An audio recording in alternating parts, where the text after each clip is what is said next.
ಚಲನಚಿತ್ರ ಕ್ಷೇತ್ರದಲ್ಲಿ ಸ್ಥಳೀಯ ಕಲಾವಿದರು ದೊಡ್ಡ ಮಟ್ಟದ ಸಾಧನೆ ಮಾಡುತ್ತಿದ್ದು, ಇದು ಶ್ಲಾಘನೀಯ. ಕಲಾವಿದರಿಗೆ ಪ್ರೋತ್ಸಾಹ ಮತ್ತು ಉತ್ತೇಜನ ನೀಡುವ ಅಗತ್ಯವಿದೆ ಎಂದು ಮೈಸೂರು ಕೊಡಗು ಕ್ಷೇತ್ರದ ಸಂಸದ ಯದುವೀರ್ ಒಡೆಯರ್ ಅವರು ತಿಳಿಸಿದ್ದಾರೆ. ಕೊಡಗು ಕಲಾವಿದರ ಸಂಘ ಮತ್ತು ಗೋಣಿಕೊಪ್ಪ ಕಾವೇರಿ ಮೊಮ್ಮಕ್ಕಳ ಕೂಟದ ವತಿಯಿಂದ ರಾಷ್ಟ್ರ ಪ್ರಶಸ್ತಿ ವಿಜೇತ ಕಂದೀಲು ಕನ್ನಡ ಸಿನಿಮಾದ ನಿರ್ದೇಶಕಿ ಕೊಟ್ಟುಕೊತ್ತಿರ ಯಶೋಧ ಪ್ರಕಾಶ್ ಹಾಗೂ ನಿರ್ಮಾಪಕ ಕೊಟ್ಟುಕೊತ್ತಿರ ಪ್ರಕಾಶ್ ಕಾರ್ಯಪ್ಪ ಅವರನ್ನು ಸನ್ಮಾನಿಸಿ ಗೌರವಿಸಲಾಯಿತು. ವಿರಾಜಪೇಟೆ ಕೊಡವ ಸಮಾಜದಲ್ಲಿ ನಡೆದ ಕಾರ್ಯಕ್ರಮವನ್ನು ಉದ್ಘಾಟಿಸಿ ಮಾತನಾಡಿದ ಸಂಸದರು, ಪ್ರತಿಯೊಬ್ಬರ ಜೀವನಕ್ಕೆ ಅರ್ಥ ಸಿಗುವುದು ಕಲೆಯಿಂದ. ಕಲೆಯ ಬೆಳವಣಿಗೆಗೆ ಶ್ರಮಿಸುವ ಕಲಾವಿದರನ್ನು ಸನ್ಮಾನಿಸಿ ಪ್ರೋತ್ಸಾಹಿಸುತ್ತಿರುವುದು ಅತ್ಯಂತ ಮಹತ್ವದ ಕೆಲಸವಾಗಿದೆ ಎಂದರು. ಚಲನಚಿತ್ರ ಕ್ಷೇತ್ರದಲ್ಲಿ ಭಾರತೀಯರ ಕೊಡುಗೆ ಮಹತ್ತರದಾಗಿದೆ. ಹಿಂದಿನ ಕಾಲದಲ್ಲಿ ಚಲನಚಿತ್ರಗಳಿಗೆ ಅಷ್ಟೊಂದು ಪ್ರೋತ್ಸಾಹ ಇರಲಿಲ್ಲ.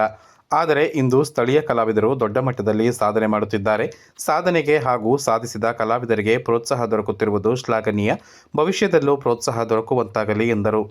ಪಾಶ್ಚಿಮಾತ್ಯ ಸಂಸ್ಕೃತಿಗೆ ಮಾರು ಹೋಗದೆ ಸ್ವದೇಶಿ ಉತ್ಪನ್ನಗಳು ಹಾಗೂ ಸ್ವದೇಶಿ ಕಲೆಗಳಿಗೆ ಪ್ರೋತ್ಸಾಹ ನೀಡಬೇಕು. ಕೊಡಗಿನ ಕಲಾವಿದರಿಗೆ ಹಾಗೂ ರಾಜ್ಯದ ಕಲಾವಿದರಿಗೆ ಉತ್ತಮ ವೇದಿಕೆ ಕಲ್ಪಿಸುವಂತಾಗಬೇಕು ಎಂದು ಯದುವೀರ್ ಒಡೆಯರ್ ಹೇಳಿದರು.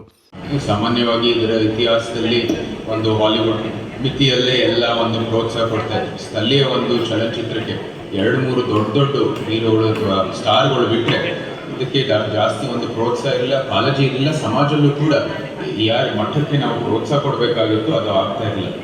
ಅದು ಇವಾಗ ಭಾಳ ಒಂದು ಒಳ್ಳೆ ಬೆಳವಣಿಗೆ ಅಂದರೆ ಸಕಾರಾತ್ಮಕವಾದಂಥ ಬೆಳವಣಿಗೆ ಅಂದರೆ ಇಂಥ ಒಂದು ಸ್ಥಳೀಯ ಒಂದು ಕೊಡಗುಗೆ ಬಹುಶಃ ಸೀಮಿತ ಅಲ್ಲ, ಯಾಕಂದರೆ ರಾಷ್ಟ್ರ ಮಟ್ಟದಲ್ಲಿ ಇವತ್ತು ಪ್ರಶಸ್ತಿ ಸ್ವೀಕರಿಸಿದರೆ. ಆದರೂ ಸಹ ಇದು ಕೊಡಗಿನ ಒಂದು ಚಲನಚಿತ್ರಕ್ಕೆ ಇಂಥ ದೊಡ್ಡ ಮಟ್ಟದಲ್ಲಿ ನಾವೆಲ್ಲೂ ಪ್ರೋತ್ಸಾಹ ಕೊಡ್ತಾ ಇರೋದು ನಿಜಕ್ಕೂ ಒಂದು ಶ್ಲಾಘನೀಯ ಬೆಳವಣಿಗೆ ಅಂತ ನಾನು ಭಾವಿಸ್ತೀನಿ. ವಿಧಾನ ಪರಿಷತ್ ಸದಸ್ಯ ಮಂಡ್ಯ ಪಂಡ ಸುಜಾ ಕುಶಲಪ್ಪ ಅವರು ಮಾತನಾಡಿ, ಕೊಡವರು ಸಣ್ಣ ಸಮುದಾಯಕ್ಕೆ ಸೇರಿದವರಾಗಿದ್ದರೂ ಎಲ್ಲ ಕ್ಷೇತ್ರದಲ್ಲೂ ಗುರುತಿಸಿಕೊಂಡಿದ್ದಾರೆ. ಇಂದು ರಾಷ್ಟ್ರಮಟ್ಟದಲ್ಲಿ ಪ್ರಶಸ್ತಿ ಲಭಿಸಿರುವುದು ಕೊಡಗುವರಿಗೆ ಸಂತಸದ ವಿಚಾರ ಎಂದು ಹರ್ಷ ವ್ಯಕ್ತಪಡಿಸಿದರು. ಕೊಡವ ಚಲನಚಿತ್ರಗಳಿಗೆ ಜನರ ಸಹಕಾರದ ಅಗತ್ಯವಿದೆ. ಸಾರ್ವಜನಿಕರು ಹೆಚ್ಚಿನ ಸಂಖ್ಯೆಯಲ್ಲಿ ಕೊಡವ ಚಿತ್ರಗಳನ್ನು ನೋಡಿ ಕೊಡವ ಪ್ರತಿಭೆಗಳನ್ನು ಪ್ರೋತ್ಸಾಹಿಸಬೇಕು ಎಂದು ಕರೆ ನೀಡಿದರು. ಜನರ ಸಹಕಾರ ಈಗ ಕೊಡವ ಫಿಲಿಂ ಮಾಡ್ತೀನಿ ಪ್ರತಿಯೊಬ್ಬರು ಅದನ್ನು ನೋಡ್ತೀವಿ.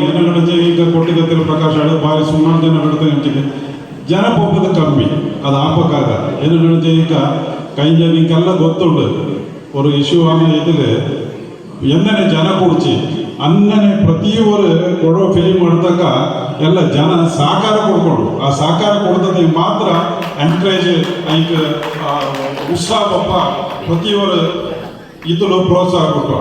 ಅದರಲ್ಲಿ ಈಗ ಮಿಂಜಪ್ಪ ಅಂತ ಪ್ರೋತ್ಸಾಹ ಕೊಡ್ಕೊಂಡು ಆಮೇಲೆ ಯಶೋಧ ಈಗ നല്ല ಜನಗಣತಿಗೆ ಕೊಡೋ ಇದೆಲ್ಲ ಇದು.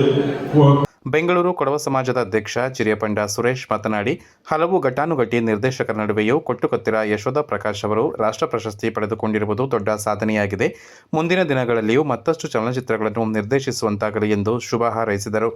ರಾಜ್ಯ ಕ್ರೀಡಾ ಪ್ರಾಧಿಕಾರದ ಉಪಾಧ್ಯಕ್ಷ ಚಪ್ಪುಡಿರ ಎಸ್ ಅರುಣ್ ಮಾಚಯ್ಯ ಅವರು ಮಾತನಾಡಿ, ಕಂದೀಲು ಚಲನಚಿತ್ರ ಬಡತನ, ಹಳ್ಳಿಯ ಜೀವನ, ರೈತನ ದುಡಿಮೆಯನ್ನು ಪ್ರತಿಬಿಂಬಿಸುತ್ತದೆ. ಕಂದೀಲು ಎಂಬ ಹೆಸರೇ ವಿಸ್ಮಯ ಮೂಡಿಸುತ್ತದೆ. ಇದು ಗ್ರಾಮಾಂತರ ಮಂದಿಯ ಜೀವನದ ಮೇಲೆ ಬೆಳಕು ಚೆಲ್ಲಿದೆ. ಹಳ್ಳಿಯ ಸೊಗಡನ್ನು ಸಾರುವ ಚಿತ್ರಕ್ಕೆ ರಾಷ್ಟ್ರ ಪ್ರಶಸ್ತಿ ಬಂದಿರುವುದು ಹೆಮ್ಮೆಯ ವಿಚಾರವೆಂದರು. ಹೇಳುವ ಹೆಸರೇ ನಾನಾ ರಂಗದತ್ತ ನಮ್ಮ ಚಿತ್ತವನ್ನು ಹರಿಸದೆ ತಿಳಿದ್ರೆ ತಪ್ಪಾಗಲಿಕ್ಕಿಲ್ಲ. ನಾನು ಸಿನಿಮಾ ನೋಡಲಿಲ್ಲ, ಇನ್ನಷ್ಟೇ ನೋಡಬೇಕು.